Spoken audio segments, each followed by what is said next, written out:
जय हिंद, वंदे मातरम। बहुत बहुत स्वागत है आपका टीम निष्ठा पर। तो आज के वीडियो में एक बहुत बड़ा पॉइंट जो है हम डिस्कस करने वाले हैं कि हिस्ट्री को कैसे टैकल किया जाए, हिस्ट्री को कैसे मास्टर किया जाए।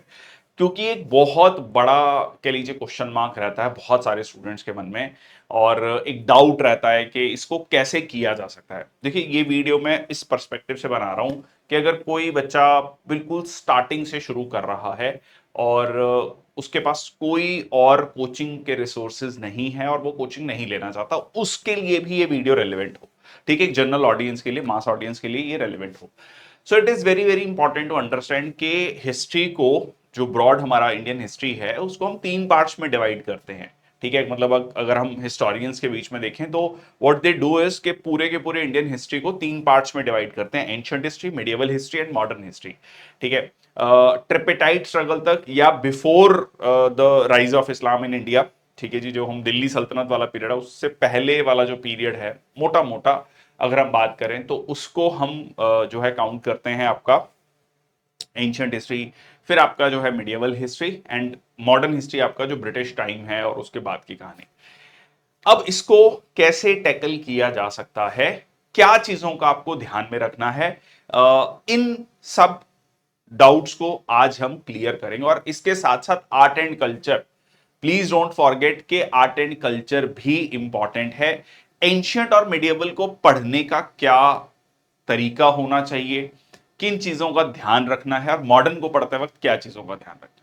ठीक है, तो ये मैं आज आपको जो है थोड़ा सा क्लियर करने की कोशिश करूंगा ताकि अप्रोच क्लियर हो। देखो, सबसे इंपॉर्टेंट चीज ये होती है कि कोई एक, जब मैं सब्जेक्ट पढ़ रहा हूं तो वो सब्जेक्ट को पढ़ना कैसे है, मेरी अप्रोच क्या है। एक तो सोर्सेज हो गए, बुक्स मैं आपको बताऊंगा, एनसीईआरटीज। ठीक है, जो इंपॉर्टेंट एनसीईआरटीज हैं या कुछ बुक्स हैं। उसके अलावा अप्रोच क्या है वो बहुत ज्यादा इंपॉर्टेंट है। चलिए शुरुआत करते हैं सेशन की। सबसे पहले बात कर लेते हैं एंशियंट और मिडिएवल हिस्ट्री की।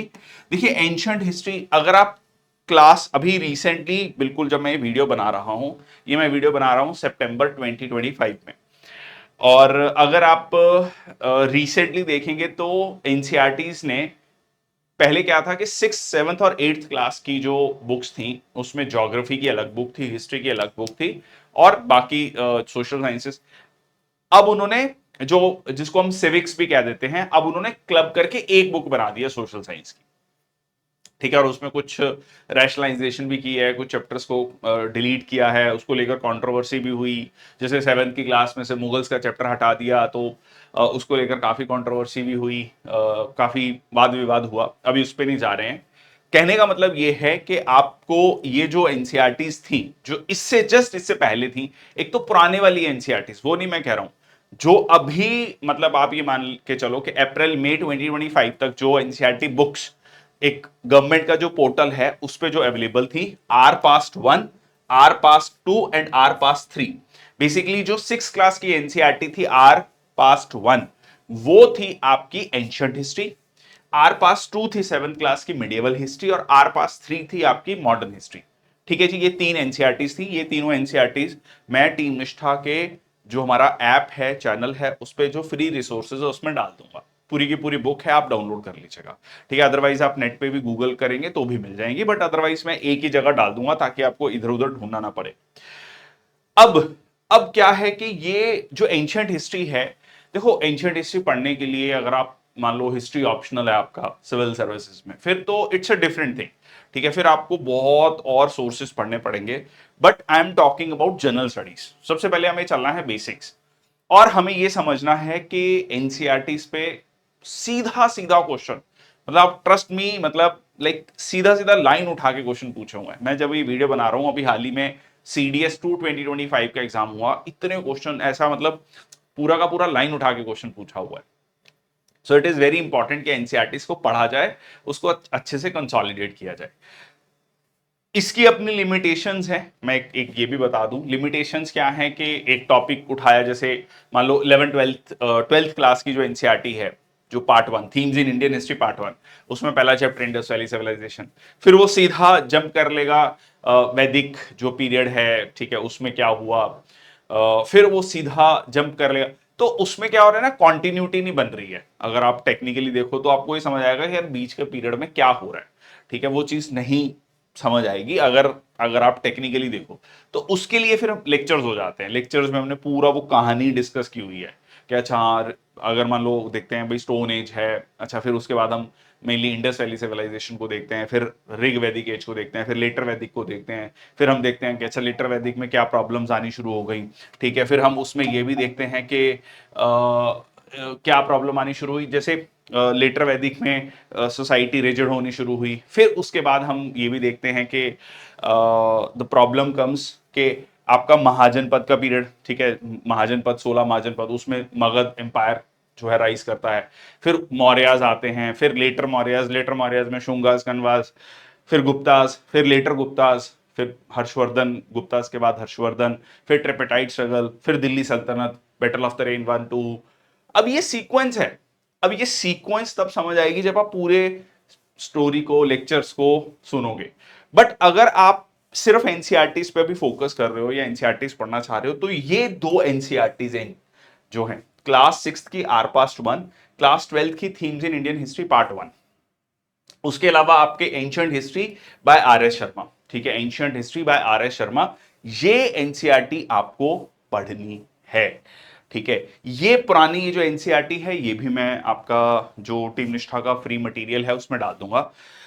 ये एनसीईआरटी को मैं थोड़ा स्टार मार्क कर रहा हूं, ठीक है, मतलब ये है कि ये वाली दो तो मैंडेटरी पढ़नी पढ़नी है, मतलब इसमें तो डाउट ही नहीं है। ये वाली आप पढ़ो, अच्छी बुक है, अगर आपको समझ आ रही है यू कैन कंटिन्यू, अदरवाइज आप इसको डिसकंटिन्यू भी कर सकते हो, बट ये वाली दो तो पढ़नी पढ़नी है, ठीक है, पहला ही है।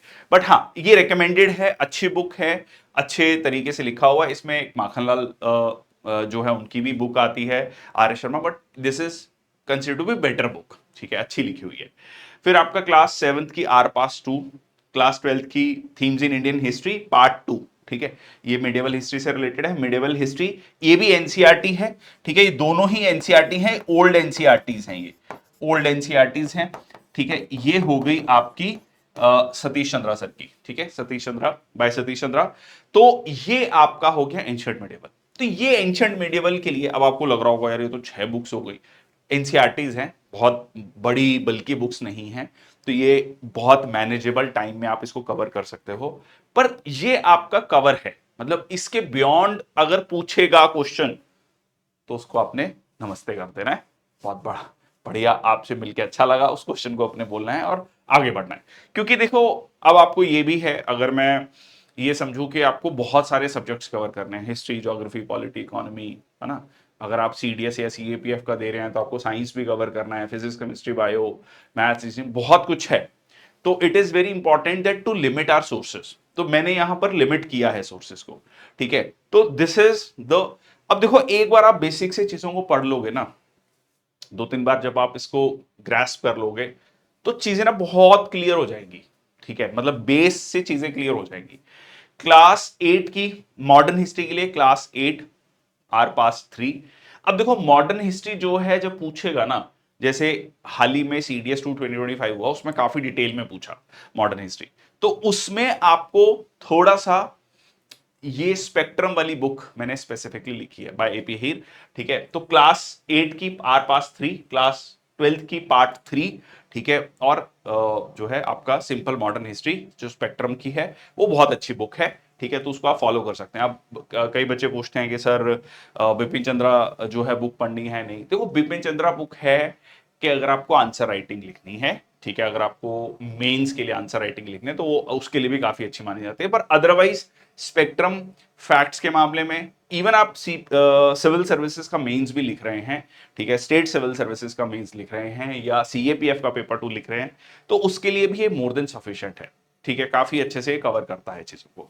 तो ये है आपका हिस्ट्री का पार्ट, ठीक है। तो इस वाले पार्ट के लिए मैं आपको सिर्फ एनसीईआरटीज रेकमेंड कर रहा हूं। मैं आपको कोई बल्कि बुक, कोई ऐसी बुक जिसको पढ़ने में आपको 5 महीने लग जाएं, 4 महीने लग जाएं, ऐसा कुछ नहीं बोल रहा, ये एनसीईआरटीज हैं, बहुत इजीली डुएबल है। क्लास 6 और क्लास 7 की तो बहुत ही मतलब लाइक पतली पतली सी एनसीईआरटीज हैं, तो बहुत ज्यादा समय आपको नहीं लगेगा। उसके बाद जो ये है बुक, ये थोड़ी सी बल्कि बुक है, बट ये इंटरेस्टिंग भी है, थोड़ा मॉडर्न टाइम्स में है, तो ऐसे पढ़ने में ज्यादा दिक्कत आती नहीं है। और ये आपकी रही क्लास 8 और क्लास 12 की। ठीक है, तो ये हो गया आपका हिस्ट्री का पार्ट।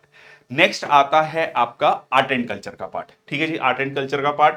तो क्लास 11th की आप एनसीईआरटी बुक्स जो गवर्नमेंट की वेबसाइट है उस पर जाएंगे तो फाइन आर्ट्स उसमें सिलेक्ट करना है। फाइन आर्ट्स में आपको एक बुक दिखेगी, introduction to Indian art part 1। ठीक है, इंडियन आर्ट पार्ट 1। और उसी 11th क्लास में ही आपको knowledge traditions and practices of India, knowledge traditions and practices of India, ये दो बुक्स जो हैं आपका आर्ट एंड कल्चर मेजरली जितना एग्जाम में अभी तक पूछा गया, पिछले 10 साल के 15 साल के civil services, CDS, CAPF, NDA के क्वेश्चन उठा लो आर्ट एंड कल्चर के, आपको इनमें मिल जाएंगे मैक्सिमम क्वेश्चंस।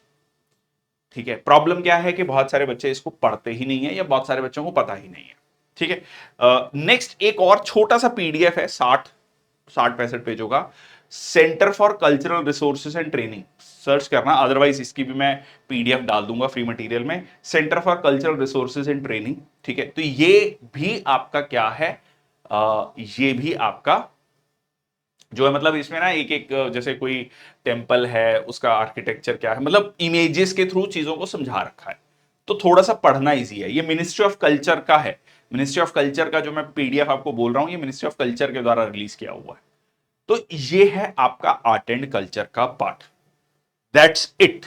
ठीक है, अब इसमें आप अगर एनसीईआरटीज को हल्के में लोगे, खासकर ये 12th क्लास की तीनों एनसीईआरटीज थीम जो है themes in Indian history part 1, part 2, part 3, तो आपके क्वेश्चन पेपर में मिस होंगे इस बार खासकर। मतलब पिछले कई सालों से मैं बकायदा स्क्रीनशॉट खींच के जो है अपने टेलीग्राम चैनल पे शेयर करता रहा हूं कि भाई साहब सीधा सीधा क्वेश्चन पूछता है एनसीईआरटी से।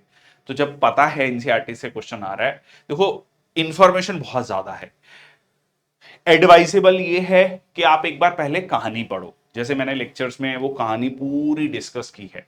ठीक है, तो कहानी जब आप पूरी समझ लेते हो तो चीजें याद करनी बहुत आसान हो जाती हैं, फिर आपको मतलब रटना नहीं पड़ेगा। ठीक है, बट सिंस अगर कोई स्टूडेंट ये कहता है कि नहीं जी मैं कोचिंग नहीं ले रहा हूं, मुझे सिर्फ एनसीईआरटी पढ़नी है, मुझे पहले बेस क्लियर करना है, या कोई फर्स्ट ईयर का स्टूडेंट है या जिसने अगले साल एग्जाम देना है, 10 महीने हैं अभी या 7 महीने हैं या पूरा 1 साल है उसके पास, 2 साल हैं, तो उसको ये एनसीईआरटी पढ़ लेनी चाहिए। मैंडेटरी है, रिकमेंडेड है अगर आपके पास समय है। ठीक है, आपके पास समय है तो मैं ये कहूंगा कि खासकर इवन मैं जब ये वीडियो बना रहा हूं तो हाल ही में सीडीएस 2 2025 का पेपर हुआ, सीडीएस 1 2026 के लिए 7 महीने हैं।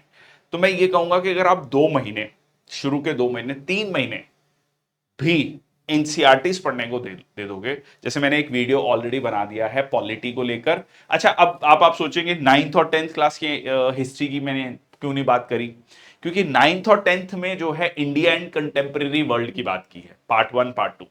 तो वो इंडिया एंड कंटेम्प्रेरी वर्ल्ड जो है वो भी बेसिकली कंटेम्प्रेरी हिस्ट्री, पिछले 100-150 सालों की हिस्ट्री, और वो आपको हेल्प करेगी इंटरनेशनल ऑर्गेनाइजेशंस, जो आजकल हम कहते हैं ना कि स्टैटिक जीके बहुत आने लगा है, स्टैटिक जीके में से इंटरनेशनल ऑर्गेनाइजेशन या ऑर्गेनाइजेशंस पूछने लगा है, तो वो वाला जो पार्ट है आपका वहां पर कवर होगा। क्लियर है, तो ये है आपका आर्ट एंड कल्चर का पार्ट। ठीक है, तो ये this is you have to do. एक चीज याद रखना कि अगर आप बेस एक बार क्लियर कर लोगे, आई नो ये एक YouTube एनालिटिक्स मैंने पहले भी शेयर किया है अपने चैनल पे कि ना, मैं आपको कभी हुआ तो शेयर भी करूंगा टेलीग्राम चैनल पे, पिछले 2 साल का भी मैं आपको शेयर कर दूंगा कि इस दिन एग्जाम था, उसके 1 महीने पहले ना एकदम व्यूअरशिप कह लो या वॉच टाइम आर, ठीक है, जो यूट्यूब पे दिखाता है वो एकदम सडनली पीक करता है। ठीक है, सीएपीएफ से पहले पीक करेगा, सीडीएस से पहले पीक करेगा, फिर एकदम जो है नॉर्मल हो जाएगा 2-3 महीने। तो इट इज वेरी इंपॉर्टेंट, क्योंकि सबको ये लगता है कि भाई बस एक बार जल्दी से पढ़ लो, बस एक बार ऊपर ऊपर से देख लो, प्रीवियस ईयर क्वेश्चंस कर लो। प्रीवियस ईयर क्वेश्चंस एक मास्टर स्ट्रेटजी हमेशा रहती है, but that is to consolidate the information, that is to revise, that is to comprehend everything, that is not the preparation in itself. It is very important that you read certain books. ठीक है, अगर आप notes या lectures नहीं देख रहे। अगर आप नोट्स लेक्चर देख रहे हैं तो मैंने ये सारी चीजें जो एनसीईआरटीज की हैं वो मैंने उसमें कवर करी हुई हैं। Then you don't have to actually read the books, then you can directly go से टू द ncrtquiz.com जो है उस पर आप चैप्टर वाइज क्विजेस कर लीजिए। But it is very important कि अगर आप एनरोल नहीं हैं या आप कोई कोर्स नहीं है या कहीं पे भी एनरोल हैं, so read this basic books. इससे आपका जो बेस है ना वो बहुत अच्छा हो जाएगा। इवन अगर आप टीम निष्ठा प्लेटफॉर्म पर भी कोर्सेज में एनरोल हैं तो आई वुड सजेस्ट कि अगर आपके पास समय है तो इन बेसिक बुक्स को पढ़ लो। Very very important. ठीक है जी। और पॉलिटी और इंटरनेशनल ऑर्गेनाइजेशंस के लिए कौन कौन सी एनसीईआरटीज पढ़नी है उसको लेकर भी मैं वीडियो बना चुका हूं। एक वीडियो मैं ज्योग्राफी के लिए और इकोनॉमी के लिए भी बनाऊंगा। So please do follow this particular series of which NCERTs to be read. मैंने एक ही वीडियो में सारी चीजें नहीं बताई हैं, उसका रीजन ये है कि वो बहुत बल्कि हो जाएगा। To cut it short, to cut it like precise, brief, तो ये अलग अलग वीडियोस हैं। And please do let me know in the comment section box if you have any doubt, तो will try to answer as soon as possible. और क्या आप एक सारी वीडियोस का एक कॉम्प्रिहेंसिव वीडियो चाहते हैं वो भी बता दीजिएगा। That's all from my side. Thank you so much. जय हिंद, वंदे मातरम।